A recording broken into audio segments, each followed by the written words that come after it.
Hey everyone, welcome back to the channel.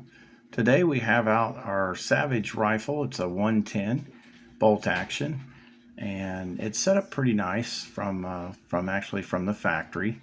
I got this special package through Academy Sports, and it comes with the AccuTrigger down there, which is adjustable. It's got the diamond plating on the bolt. It says Savage there, as you can see. And this is a veil camo pattern on the stock. It's got kind of a special stock to it, and you can see right there it says Savage and embossed down into the stock. It's got a decent recoil pad on it, and these here are spacers. You've got a few spacers they provide, and you can switch them out to make your length of pull longer or shorter, but it gives pretty good. It's not too bad on the shoulder. And on top of this package is a Vortex Diamondback scope. Now this has a bullet drop compensator on the crosshairs and another for the windage. It is a 3x9x40, and I added Monstrum scope caps over it, protect the lenses on the rifle. As we work our way down, this one actually has a detachable box magazine, and you look into it there. It's got a little arrow pointing for your bullets to go to the front right there. And it's kind of a single load. I'm so used to just dropping rounds in my old 7 mag. I just took video of, have you seen that one? That I actually tried to drop one down in here and put it in. And then I realized, well, I was shoving from the top with the bolt open. And I realized, oh, that's a detachable box. I had only shot it one time before. It's brand new to me. So I went ahead and loaded it up. You can get 4 rounds of the 6.5 Creedmoor is what this is chambered in. And as you move forward on the rifle, there's a free floating barrel, and this barrel is fluted, and it is also threaded on the end for a barrel flash suppressor or silencer if you want to do that, to where you can be a little more quiet when you're shooting at the range and or hunting, not to give everyone your location for miles and miles away. But it's a pretty decent package overall. It's got a 3-position safety. Now I've raised and lowered the bolt, so all the way forward the trigger will not fire off once that safety blade is engaged. Oh, it did fire off. Oh, that is fire. Yes, hello. Oh boy. And then the second position, coming back, now that I fired it off, I'm not going to be able to show you. It covers a little bit of this red dot, and that keeps the trigger from going off, but you can still work the bolt. Now in the furthest back position, it locks everything down. You can't move the bolt, can't pull the trigger through the works. But again, as you've seen, all the way forward, it does fire off. Now this trigger is the lightest trigger I have ever had from a factory that wasn't a full custom rifle. If that trigger is more than 2.5 pounds, I tell you what, I would not believe it. I bet it's set, it might be set at 2.5 pounds, but I bet it's set at 2. A couple times there at the range, I'm setting up, just putting the safety blade in, putting the slightest amount of pressure to try to fine-tune where the placement of the scope crosshair is, and it surprised me. It went off, and I was not 100% ready, just like a second ago. That was totally my fault. But I put a pretty nice sling on it here. I got it set up. It's a really nice leather one, kind of heavy. I really like the looks of it and everything. It's suede on the back, and it's got a nice pull down here for your thumb when it's up on your shoulder. Holds quite a few rounds there.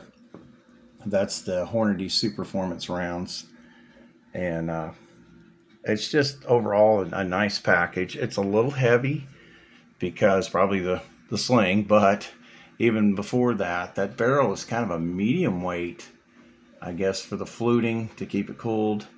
And if you have a rifle like this or pick one up in the store, you'll kind of know what I mean. I bet you with the sling and ammo and everything on it and that scope and the caps, it's going to be 9.5 pounds every bit of it, if not more. But let's see if I can put the mag in.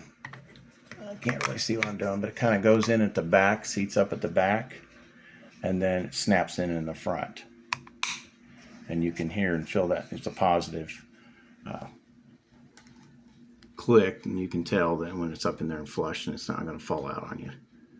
But that's not bad at all. I'm just used to my old 7 mag. I open that bolt, I can just drop one in, shut the bolt back, and it goes right in place. This one might pick up the round. It's just when I was feeding it in there, I was thinking, you know, like my 270 Vanguard, Weatherby Vanguard, you can just drop around in here in the 7 mag, and you know, the old style that's got the internal magazine. But with this drop magazine, it forms kind of a channel at the top of it where you got to put the round in, and you really need to have that out and loaded. But anyhow, I want to show you some of the rounds that I have with it. This is the Hornady Superformance that I have it sighted in for. I've shot it at 154 yards out. It shoots quite well. You know, I'm not the best shooter, but it was putting them right where I was hitting, or right where I was aiming, I mean. And these here are the Nosler. These are ballistic tips. Let's see what the grain weight is on that. 6.5 Creedmoor, 140 grain ballistic tip. So, let's see, the Superformance, I didn't tell you what the speed was on that. That's 129 grain SST bullet, which is a pretty good bullet for whitetail deer. And we are looking at 2,950 feet per second with that powder propellant in there. And the SST is right there on the end. And it's a good round for whitetail. It really hits pretty hard. But let's see what our drops are. Out to 300 yards. If you're sighted at 200, you're only dropping 6.8 inches. So that's very manageable. It's a pretty good round overall. And now the final round here that I've purchased for deer hunting up close and personal is these extreme points. So basically that polymer tip is really large, making a really open cavity like a hollow point. And that's basically what it is. That's going to shove in there, expand that bullet quickly, and really punch them hard, hit them maybe in the high shoulder up here, and drop them like a ton of bricks. And that's what they look like with their extreme points. It's a pretty decent little round, and I need to get out, and if I'm going to change over to woods hunting, get these sighted in. Something that's within 100 yards or closer, 75 yards. Normally, honestly, as thick as the woods are, the area that we go into, 35, 40 yards, they're going to get hit. So let's see what the feet per second is on that box. Not right even sure. I'll close it up. What's it say there, fellas? You read it to me. 2,850 at the muzzle. Even at 300 yards, you're 2,364 with a 7.1 inch drop if you're sighted in at 200 yards. So it drops just a little more than the Hornady Superformance. Take most anything you'd want. Whitetail deer, hogs, pronghorn antelope. You know, any of these rounds could. Now this one's a more open cavity design here. And they seem to have a little bit tighter brass on them. My chamber is really tight in this rifle. Never had one like it before. But this brass, some of these go in just fine. Others, I mean, I'm really getting some effort on that bolt to push it all the way forward and bring it down. But I'm sure they're an excellent round. It's just this chamber is very tight tolerance.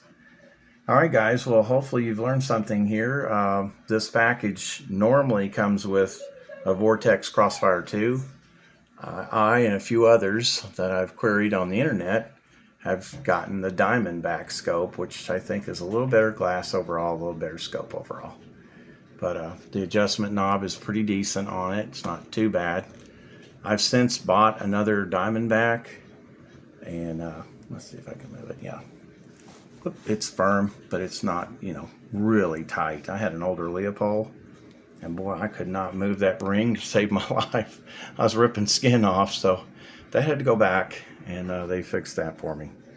All right, guys, just wanted to check in with you and let you know what's up. Get out there, get in practice, pick the round that you're going to hunt with, get it sighted in. Each round will shoot differently. Bullet design, the base of the bullet, the powder that's in the bullet, the cartridge, I should say. I keep saying bullet, but they're cartridges. And, you know, see what you want to hunt with. And if it shoots well, groups well, go for it. But you have to sight in the scope at your distance with your particular round. As a lot of you know, but this is for the new guys out there. They're just starting out. And if I had to choose it again, I don't know. 6.5 Creedmoor is a good round. Don't get me wrong. I love the 270, even my 7 mag. But, you know, this will take a whitetail deer, hog, pronghorn antelope, mule deer. You get the right style of bullet itself, the actual composition of the bullet, and, you know, you can hit a bigger animal and take it. All right, guys, do some reading, research it. Have a good day.